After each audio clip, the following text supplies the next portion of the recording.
السلام علیکم ورحمۃ اللہ وبرکاتہ۔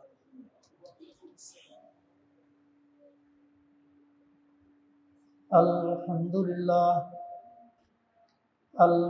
للہ نحمده ونستعینه ونستغفره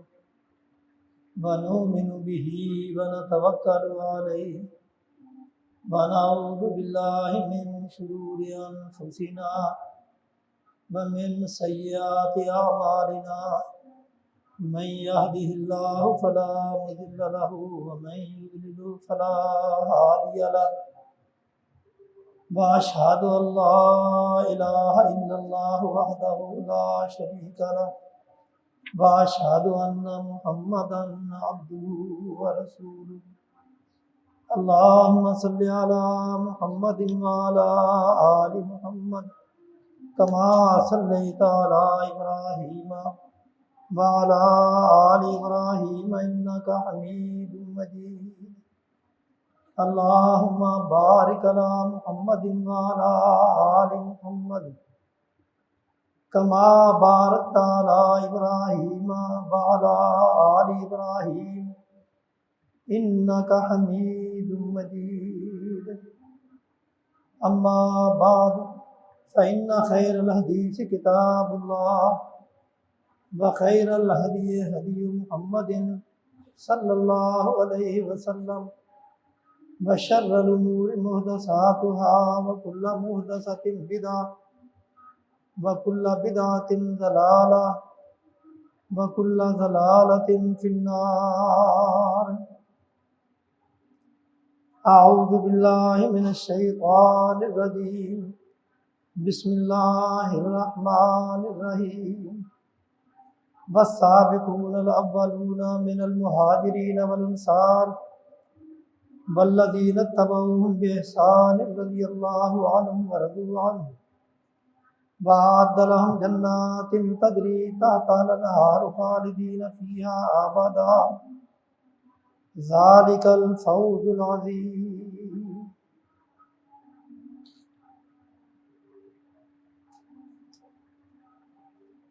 ہر قسم کی تعریفیں بڑھائیں کبریائیں اللہ وحدہ لا شریک کے لیے، جو اس کائنات کا خالق مالک مدبر الامور ہے۔ بے شمار اور انگنت درود و سلام ہو سید الکونین خاتم النبیین محمد الرسول اللہ صلی اللہ علیہ وسلم کی ذات گرامی پہ۔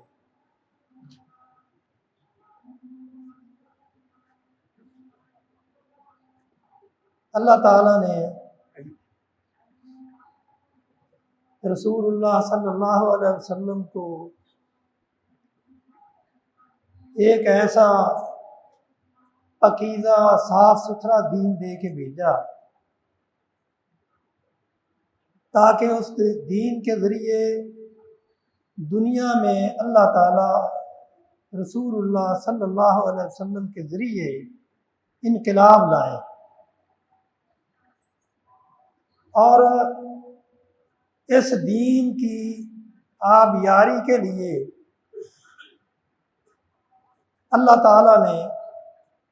رسول اللہ صلی اللہ علیہ وسلم کو ایسے ساتھی دیے جن کی مثال دنیا میں ملنی مشکل ہے، اور یہی وجہ ہے کہ رسول اللہ صلی اللہ علیہ وسلم نے اپنی امت کو ان کے بارے میں تلقین کی ہے کہ میرے صحابہ کے خلاف زبان درازی نہ کرنا۔ اللہ اللہ فی اصحابی لا تتخذوهم غرضا من بعدی، میرے بعد میرے صحابہ کو نشانہ نہ بنانا۔ اور آپ نے یہ بھی فرمایا من احبہم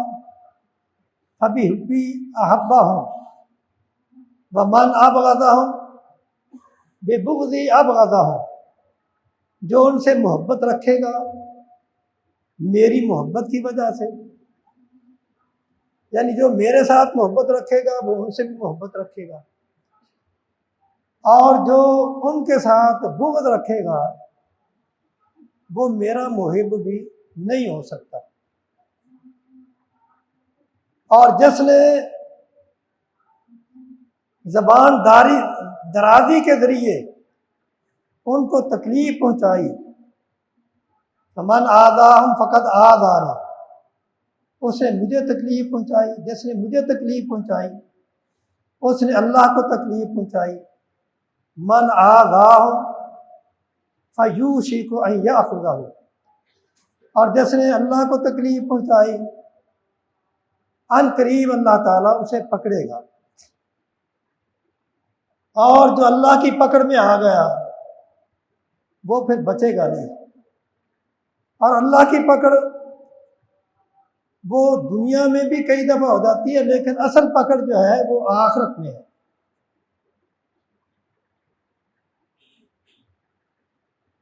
اور رسول اللہ صلی اللہ علیہ وسلم نے فرمایا اذا رأیتم الذین یسبون اصحابی فقولوا لعنۃ اللہ علی شرکم، جب تم کسی کو یہ دیکھو کہ وہ میرے صحابہ کو گالی دے رہا ہے تو تم صرف یہ کہہ دیا کرو کہ اللہ تمہارے اس برے فعل پہ یا تمہارے اس برے فعل کی وجہ سے تم پر لعنت بھیجے، یعنی اللہ کی لعنت ہو تم پر۔ تو گویا کہ جو صحابہ کے بارے میں زبان درازی کرتا ہے وہ رسول اللہ صلی اللہ علیہ وسلم کی زبانی وہ ملعون ہے اور اس پر اللہ کی لعنت ہے۔ صحابی کسے کہتے ہیں یہ بھی جان لینا چاہیے۔ صحابی وہ شخص ہے جس نے اپنی زندگی میں رسول اللہ صلی اللہ علیہ وسلم سے ملاقات کی ہو اور ایمان لے آیا ہو، اور پھر وہ کسی ایمان کی حالت میں فوت ہوا ہو۔ اگر وہ ایمان کی حالت میں رسول اللہ سے ملا اور بعد میں مرتد ہو گیا وہ صحابی نہیں، چاہے اس نے آپ سے کوئی حدیثیں بیان کی ہوں یا نہ کی ہوں، چاہے اس نے آپ کو اپنی آنکھوں سے دیکھا ہو یا بصارت نہ ہونے کی وجہ سے نہ دیکھا ہو، اس سے کوئی فرق نہیں پڑتا۔ اور ایسے ہی صحابہ کے بارے میں اللہ تعالیٰ نے قرآن مجید میں فرمایا والسابقون الاولون من المہاجرین والانصار والذین اتبعوہم بإحسان رضی اللہ عنہم ورضوا عنہ وأعد لهم جنات تجری تحتها الانہار خالدین فیہا ابدا ذلک الفوز العظیم۔ یعنی وہ لوگ جو ایمان میں سبقت لے جانے والے ہیں،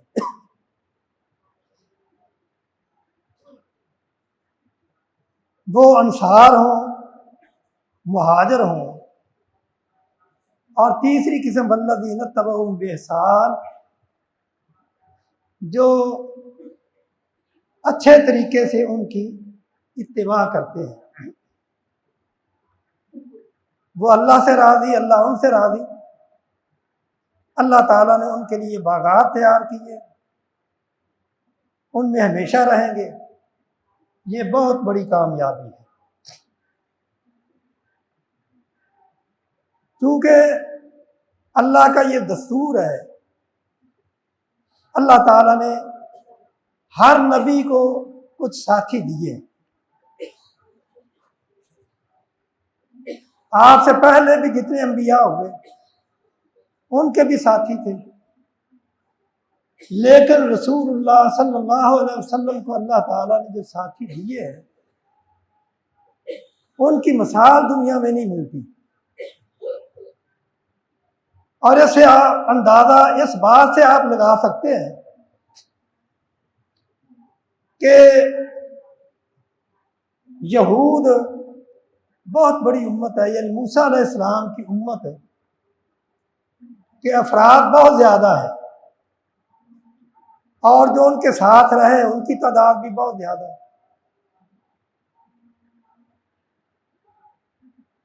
موسیٰ علیہ السلام جب بنی اسرائیل کو فرعون سے نجات ملنے کے بعد اپنے ساتھ لے کے شام کی طرف جا رہے تھے، راستے میں ایسے میدان بھی آئے جہاں نہ سایہ تھا اور نہ پانی کا نام و نشان تھا۔ جب وہ اس میدان میں پہنچے تو بڑے پریشان ہوئے اور موسیٰ علیہ السلام سے یہ شکایت کی کہ اے موسیٰ، ہمیں سورج کی گرمی سے بھی اذیت ہو رہی ہے، اور پانی اور کھانا نہ ملنے کی وجہ سے بھی ہم تکلیف میں ہیں۔ موسیٰ علیہ السلام نے اللہ سے دعا کی،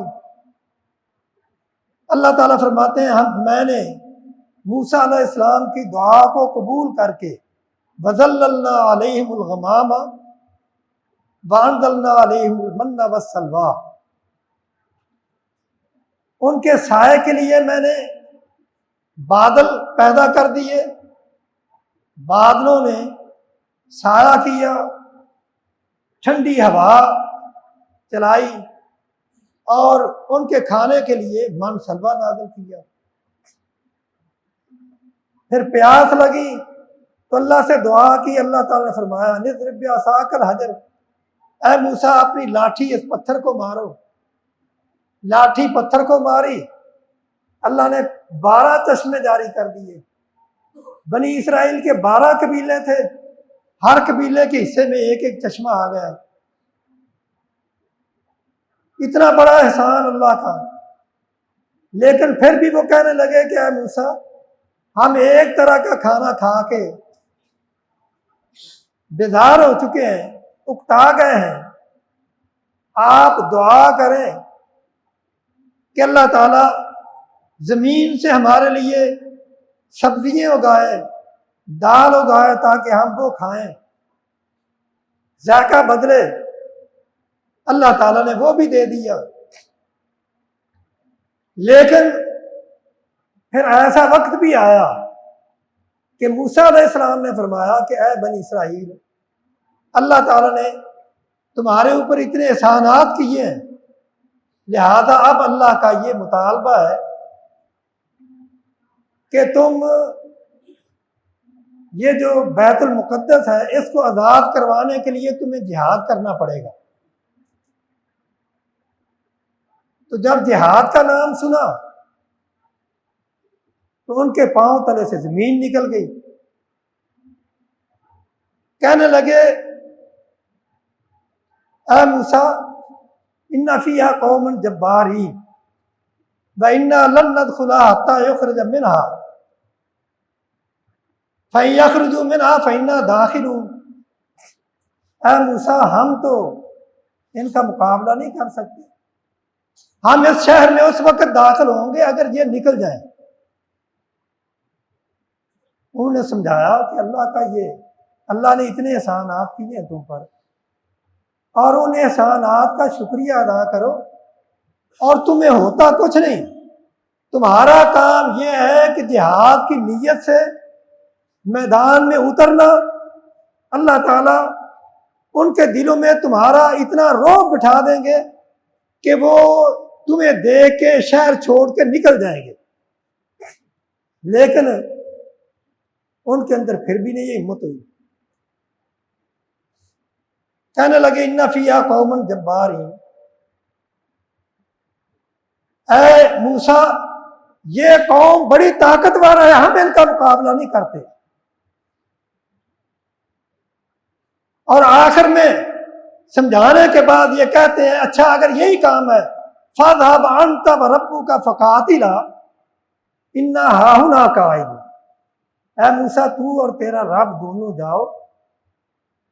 تم لڑو، جب وہ شہر چھوڑ دیں گے ہم اس میں چلے جائیں گے، داخل ہو جائیں گے، ہم تو یہاں بیٹھے، ہم نہیں ان سے مقابلہ کر سکتے۔ یہ تھے موسیٰ علیہ السلام کے ساتھی، لیکن اس کے باوجود آج اگر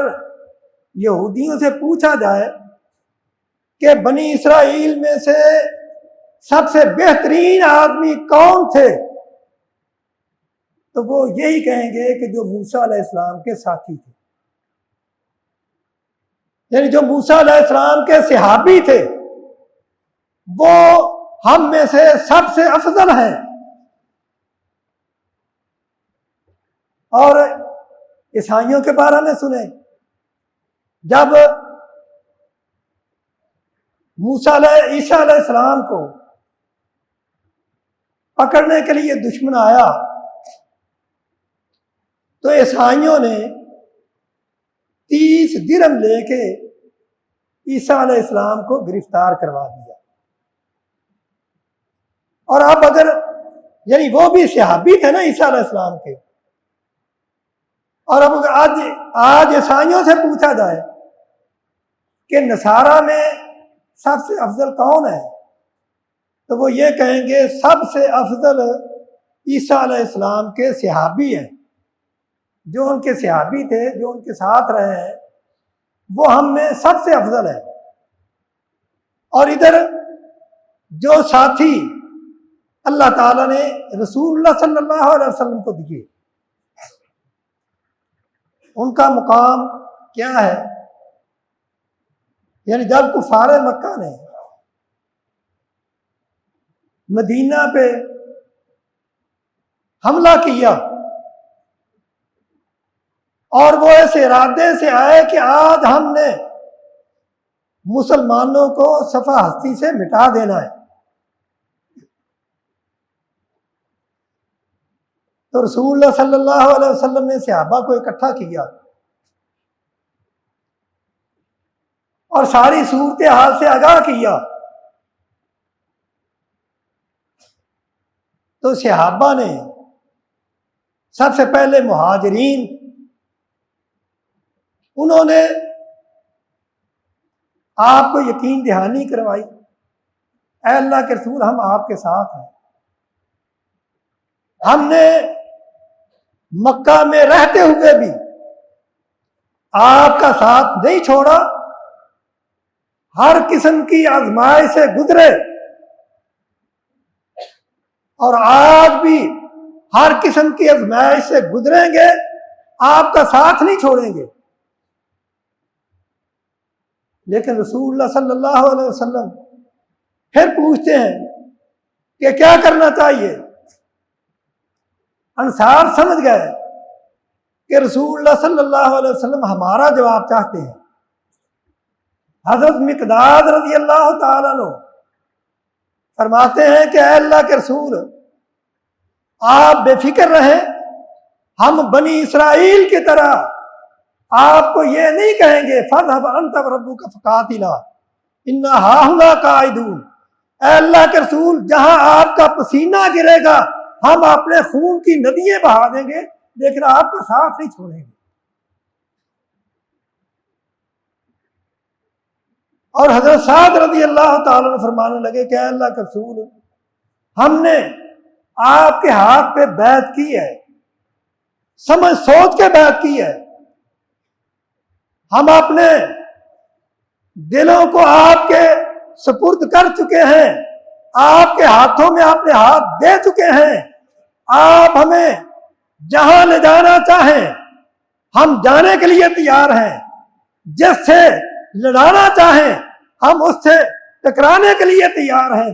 اگر آپ ہمیں یہ کہیں کہ اس سمندر میں چھلانگیں لگا دو تو ہم یہ نہیں پوچھیں گے کہ ہم چھلانگ کیوں لگائیں، ہم کود جائیں گے۔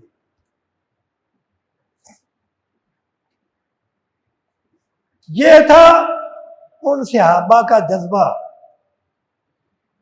یہ تھے رسول اللہ صلی اللہ علیہ وسلم کے ساتھی جن کو صحابہ کہا جاتا ہے، اور یہی وجہ ہے کہ عبداللہ بن مسعود رضی اللہ تعالیٰ عنہ فرمایا کرتے تھے کہ اے لوگوں، اولئک اصحاب محمد صلی اللہ علیہ وسلم، محمد صلی اللہ علیہ وسلم کے صحابہ یہ ہیں جن کی یہ تعریف ہے، جن کا یہ عمل ہے، جن کا یہ کردار ہے، انہوں نے کسی وقت بھی رسول اللہ سے پیچھے ہٹنے کا سوچا بھی نہیں تھا۔ اولئک اصحاب محمد صلی اللہ علیہ وسلم کانوا افضل هذه الامت، وہ اس امت میں سب سے زیادہ افضل ہیں، ابرها قلوبا واعمقها علما واقلها تکلفا، اختارهم الله لصحبت نبیہ ولاقامت دینہ، یہ وہ صحابہ ہیں جو امت میں سے سب سے افضل ہیں۔ اللہ تعالیٰ نے ان صحابہ کو اپنے نبی کے ساتھ کے لیے چن لیا اور اپنے دین کو دنیا میں پھیلانے کے لیے ان کو پسند کر لیا، اور آج وہ یہ سب کچھ کر گزرنے کے لیے تیار ہیں۔ لہذا بعد میں آنے والوں، میری تمہیں یہ نصیحت ہے، واتبعوہم علی اثرہم، ان کے نقش قدم پر چلو، وتمسکوا بما استطعتم من اخلاقہم وسیرہم، جتنا تم سے ہو سکتا ہے ان کے اخلاق کو اپنانے کی کوشش کرو اور ان کی سیرت کو اپناؤ۔ کیوں؟ انہم کانوا علی الہدی المستقیم، یہ لوگ سیدھے راستے پر تھے، اور اللہ تعالیٰ نے ان کو اپنے نبی کے لیے چن لیا۔ جس طرح اللہ تعالیٰ نے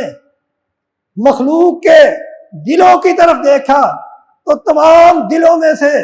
رسول محمد رسول اللہ کا دل اچھا پایا، اور اللہ تعالیٰ نے ان کو نبوت سے نوازا، اور اس کے بعد محمد صلی اللہ علیہ وسلم کو چھوڑ کے دوسری مخلوق کے دلوں کو دیکھا تو ان سب سے اچھے دل صحابہ کے پائے۔ اسی لیے اللہ تعالیٰ نے ان صحابہ کو اپنے نبی کا وزیر بنایا، اپنے نبی کا مشیر بنایا، اپنے نبی کا حامی بنایا۔ لہذا آج تم ان کی اتباع کرو اور ان کی سیرت کو اپناؤ گے تو تم کامیاب ہو جاؤ گے۔ اگر تم نے ان کی سیرت کو نہ اپنایا اور ان کے اخلاق کو نہ اپنایا تو یاد رکھو تمہیں ذلت کے سوا کچھ نہیں ملے گا۔ یہ تھے وہ صحابہ جو اللہ تعالیٰ نے اپنے نبی کو دیے، اور آج کچھ بدبختوں سے اگر پوچھا جائے کہ اس امت میں سے سب سے بدتر کون لوگ ہیں تو وہ یہ کہیں گے نعوذ باللہ اللہ کے نبی کے صحابی۔ یعنی کتنے بدبخت ہیں وہ لوگ جن کی یہ سوچ ہے، جبکہ اللہ تعالیٰ نے ان کے بارے میں فرمایا کہ لقد رضی اللہ عن المؤمنین، اللہ تعالیٰ مومنوں سے راضی ہے، اور اللہ تعالیٰ نے فرمایا محمد الرسول اللہ، محمد صلی اللہ علیہ وسلم اللہ کے رسول ہیں، اور اگر تم نے جاننا ہے کہ واقعہ ہی تم دلیل مانتے ہو کہ محمد صلی اللہ علیہ وسلم کے نبی ہونے کی دلیل کیا ہے، تو اللہ تعالیٰ فرماتے ہیں یہ ایک دعویٰ ہے محمد رسول اللہ، اس دعوے کی دلیل یہ ہے والذین معہ، جو آپ کے ساتھ ہیں، آپ کے صحابی ہیں، ان کو دیکھ لو، میرے محمد صلی اللہ علیہ وسلم کے نبی ہونے کی دلیل ان کے صحابہ ہیں۔ اشداء علی الکفار رحماء بینہم تراہم رکعا سجدا یبتغون فضلا من اللہ ورضوانا، جن کی ہر وقت کوشش یہ ہوتی ہے کہ وہ اللہ کا فضل اور اللہ کی رضامندی حاصل کریں۔ ابو بکر صدیق رضی اللہ تعالیٰ عنہ، عثمان غنی رضی اللہ تعالیٰ عنہ، عمر فاروق رضی اللہ تعالیٰ عنہ، بلال حبشی، یہ کون لوگ ہیں؟ انہوں نے دین کے لیے کتنی تکلیفیں اٹھائیں اور یہ مارے کیوں کھائیں؟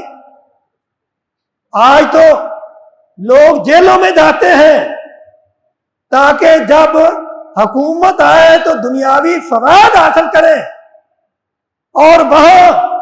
وہ تختہ دار پہ لٹکائے گئے، آگ کے کولوں پہ لٹائے گئے، اور انہیں بازاروں میں گھسیٹا گیا، ان کے اوپر تشدد کیا گیا۔ تو یہ سب کچھ انہوں نے کیوں برداشت کیا؟ یبتغون فضلا من ربہم ورضوانا، اپنے رب کا فضل اور اللہ کی رضامندی حاصل کرنے کے لیے سب کچھ انہوں نے کیا۔ آل یاسر کو پیٹا گیا، سمیہ کو شہید کیا گیا۔ رسول اللہ صلی اللہ علیہ وسلم اپنی آنکھوں سے ان کی اذیتوں کو دیکھتے ہیں اور یہ کہہ کے گزر جاتے ہیں، اصبروا آل یاسر، اے آل یاسر صبر کرنا، فإن موعدکم الجنہ، میری اور تمہاری ملاقات جنت میں ہوگی۔ وہاں کوئی دنیاوی لالچ نہیں تھا، کوئی عہدہ لینا مقصود نہیں تھا، وہاں صرف اللہ کی رضامندی تلاش۔ سیماہم فی وجوہہم من اثر السجود ذالک مثلہم فی التوراۃ ومثلہم فی الانجیل۔ اللہ تعالیٰ فرماتے ہیں کہ ان کی مثالیں یعنی کتابیں کن کی ہیں؟ کتاب موسیٰ علیہ السلام کی ہے، کتاب عیسیٰ علیہ السلام کی ہے، لیکن تذکرے محمد رسول اللہ کے ساتھیوں کے ہیں۔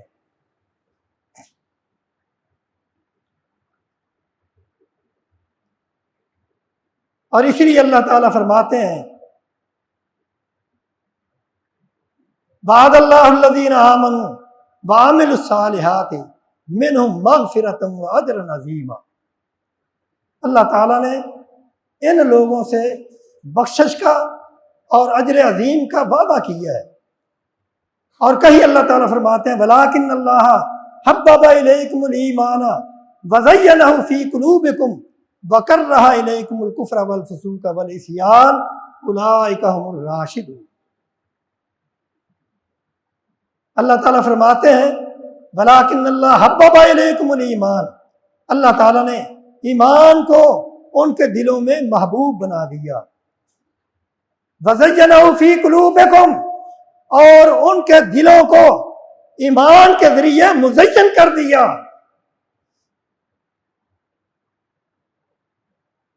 صحابہ کی تعریف یہ ہے اولئک الذین امتحن اللہ قلوبہم للتقوی لہم مغفرۃ واجر عظیم۔ اللہ تعالیٰ فرماتے ہیں کہ اللہ تعالیٰ نے ان کا امتحان لیا، مکہ میں بھی امتحان لیا، شیب ابی طالب میں بند کر کے بھی امتحان لیا، کولوں پہ لٹا کے بھی ان کا امتحان لیا گیا، اور آہروں سے چروا کے ان کا امتحان لیا گیا، تختہ دار پہ لٹا کے ان کا امتحان، تختہ دار پہ لٹکا کے ان کا امتحان لیا گیا، اور اسی طرح ان کو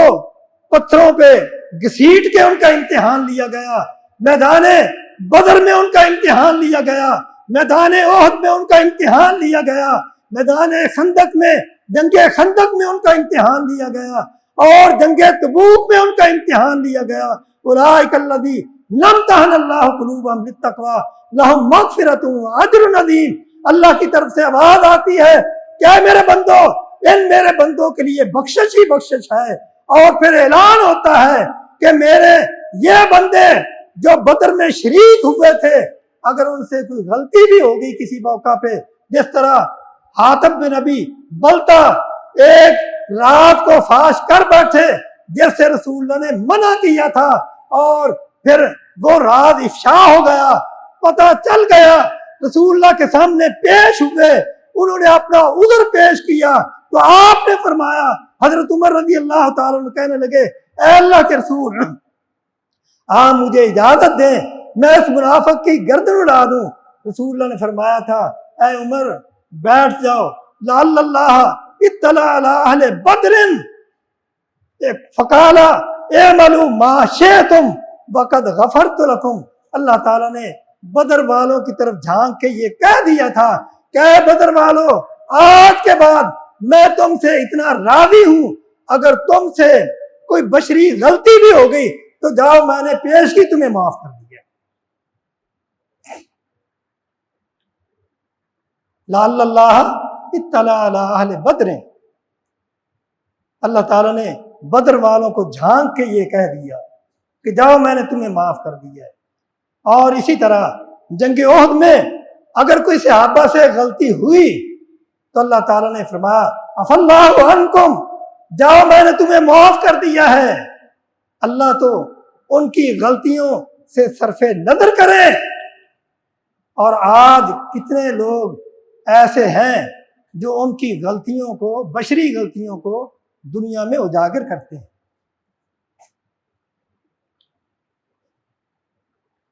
اس لیے اللہ تعالیٰ قرآن میں فرماتے ہیں وَلَٰكِنَّ اللَّهَ حَبَّبَ إِلَيْكُمُ الْإِيمَانَ وَزَيَّنَهُ فِي قُلُوبِكُمْ وَكَرَّهَ إِلَيْكُمُ الْكُفْرَ وَالْفُسُوقَ وَالْعِصْيَانَ۔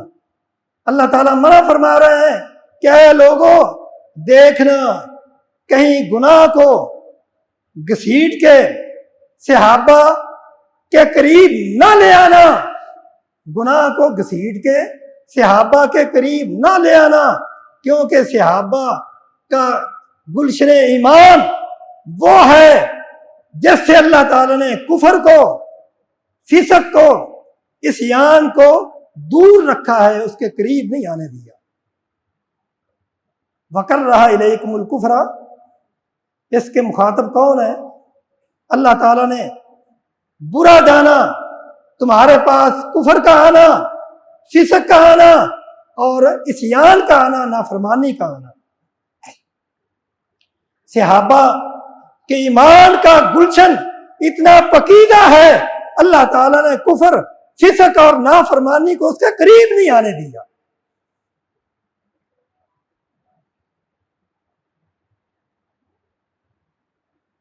اور یہی وجہ ہے کہ اللہ تعالیٰ قرآن میں جگہ جگہ ان کی تعریفیں کرتے ہیں، اور رسول اللہ صلی اللہ علیہ وسلم نے فرمایا کہ اے لوگوں میرے صحابہ کو برا بھلا نہ کہنا، اور اگر کسی کو دیکھو کہ وہ کسی صحابی کو برا کہہ رہا ہے تو تم اس کے اس برے فعل پہ لعنت بھیج کے آگے گزر جاؤ۔ رسول اللہ صلی اللہ علیہ وسلم نے صحابہ کو، یعنی آپ نے مشہور واقعہ سنا ہے کہ حضرت کعب اور اس کے ساتھی جنگ تبوک میں پیچھے رہ گئے تھے، آپ نے بائیکاٹ بھی کیا، لیکن اللہ تعالیٰ نے آپ کا بائیکاٹ ختم کروایا۔ اللہ تعالیٰ نے فرما دیا وَعَلَى الثَّلَاثَةِ الَّذِينَ خُلِّفُوا حَتَّى إِذَا ضَاقَتْ عَلَيْهِمُ الْأَرْضُ بِمَا رَحُبَتْ۔ اے میرے پیارے پیغمبر، یہ صحابہ، تینوں صحابہ جو جنگ تبوک میں پیچھے رہ گئے تھے یا جن کا معاملہ التوا میں چھوڑ دیا گیا تھا، ان کی معافی التوا میں چھوڑ دی گئی تھی، جاؤ میں اپنے ان بندوں سے راضی ہوں، اے میرے پیارے تو بھی ان سے راضی ہو جا۔ جب اللہ تعالیٰ نے ان کی بشری غلطیوں کو پیشگی معاف کر دیا ہے، اور رسول اللہ صلی اللہ علیہ وسلم نے نام لے کے صحابہ کی تعریف کی ہے، اور جن میں ابو بکر رضی اللہ تعالیٰ عنہ کو امت میں سے سب سے زیادہ رحم کرنے والا، اور عمر فاروق رضی اللہ تعالیٰ عنہ کو اللہ کے احکام پہ سختی سے عمل کروانے والا، اور عثمان کو حیا والا کہا، حضرت علی کو سب سے زیادہ عدل کرنے والا کہا، معاذ کو حلال اور حرام کی تمیز پہچان کرنے والا بتایا، اور اسی طرح ابو درداء، ابو ذر غفاری اور امیر معاویہ کے بارے میں آپ نے فرمایا کہ میرا صحابی معاویہ یہ اتنا بردبار ہے، اتنا تحمل والا ہے کہ یہ تحمل وہ چیزیں ہیں۔ وفد عبد القیس کے بارے میں آپ نے فرمایا، اے اشد عبد القیس، تیرے اندر دو خصلتیں ہیں، یحبہم اللہ ورسولہ، جن کو اللہ اور اس کا رسول پسند کرتے ہیں۔ وہ کیا ہے؟ العنات، یعنی وہ حلم ہے، بردباری ہے اور سمجھداری ہے، اور فیصلے کو سمجھ سوچ کے کرنا ہے۔ لہذا رسول اللہ نے فرمایا کہ میرے معاویہ میں اللہ تعالیٰ نے یہ صفت رکھی ہے۔ لہذا ہمیں صحابہ کا احترام کرنا چاہیے۔ دعا ہے کہ اللہ تعالیٰ سب کو صحابہ کا احترام کرنے کی توفیق عطا فرمائے۔ صحابہ کے بارے میں کوئی غلط کلمہ سننے کے لیے بھی ہم تیار نہیں ہیں۔ صحابہ سب کے سب عدول ہیں، اللہ تعالیٰ نے ان کو کہہ دیا ہے لقد رضی اللہ عن المؤمنین اذ یبایعونک تحت الشجرہ، اور یہاں تین قسم کے صحابہ کا، یعنی انصار اور مہاجرین اور ان کے بعد میں آنے والے صحابہ، ان سب کے بارے میں اللہ تعالیٰ نے فرمایا اللہ ان سے راضی ہے، وہ اس سے راضی ہے، اور ان کے لیے جنتیں ہیں۔ یہ بہت بڑی کامیابی ہے۔ اللہ تعالیٰ ہم سب کو صحابہ کا احترام اور کرنے کی اور ان کے نقش قدم پہ چلنے کی توفیق عطا فرمائے۔ وآخر دعوانا الحمدللہ۔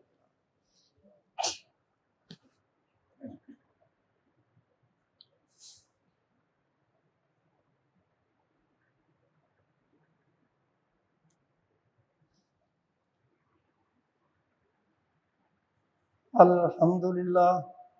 الحمدللہ نحمدہ ونستعینہ ونستغفرہ ونؤمن بہ ونتوکل علیہ ونعوذ باللہ من شرور انفسنا ومن سیئات اعمالنا، من یہدہ اللہ فلا مضل لہ ومن یضلل فلا ہادی لہ، واشہد ان لا الہ الا اللہ وحدہ لا شریک لہ، واشہد ان محمدا عبدہ ورسولہ، اما بعد فإن خیر الحدیث کتاب اللہ وخیر الہدی ہدی محمد صلی اللہ علیہ وسلم، وشر الامور محدثاتها وکل محدثۃ بدعہ وکل بدعۃ ضلالہ وکل ضلالۃ فی النار۔ اللہم صلی علی محمد وعلی آل محمد کما صلیت علی ابراہیم وعلی آل ابراہیم انک حمید مجید۔ اللہم بارک علی محمد وعلی آل محمد کما بارکت علی ابراہیم وعلی آل ابراہیم انک حمید مجید۔ رسول اللہ صلی اللہ علیہ وسلم کا فرمان ہے اکرم اصحابی فإنہم خیار هذه الامہ، تم میرے صحابہ کی عزت کرو، احترام کرو، کیونکہ اس امت میں سے وہ سب سے بہترین انسان ہے۔ تو اسی طرح حضرت عبداللہ بن مسعود رضی اللہ تعالیٰ عنہ کا فرمان ہے کہ تمہیں یہ چاہیے کہ ان کے اخلاق، ان کی سیرت کو اپناؤ۔ یہ صرف عوام کے لیے نہیں ہے، میں حکمرانوں کو بھی یہ کہنا چاہتا ہوں کہ صحابہ کی سیرت کو اپناؤ، خلفاء راشدین کے سیرت کو اپناؤ۔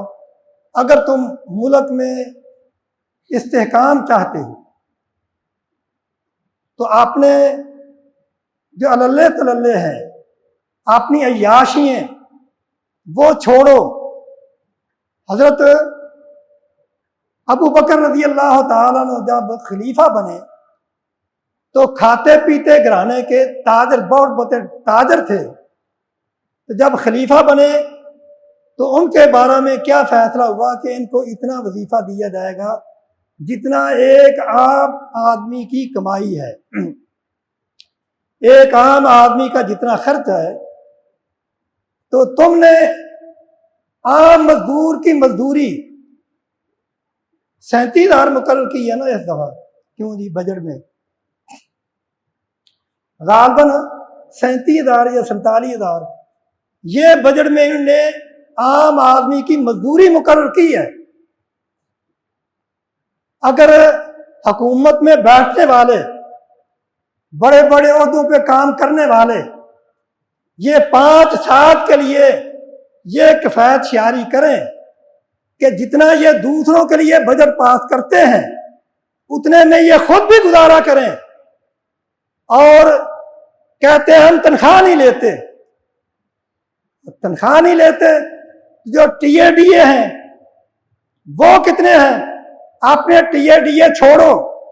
جو بجلی کی رعایت تم لیتے ہو وہ چھوڑو، جس طرح عام عوام کو تم نے پریشان کیا ہے۔ عوام تو کیا، ہم مسجد کے بل دینے سے پریشان ہیں۔ یعنی آپ اندازہ کریں کہ 6 لاکھ بل،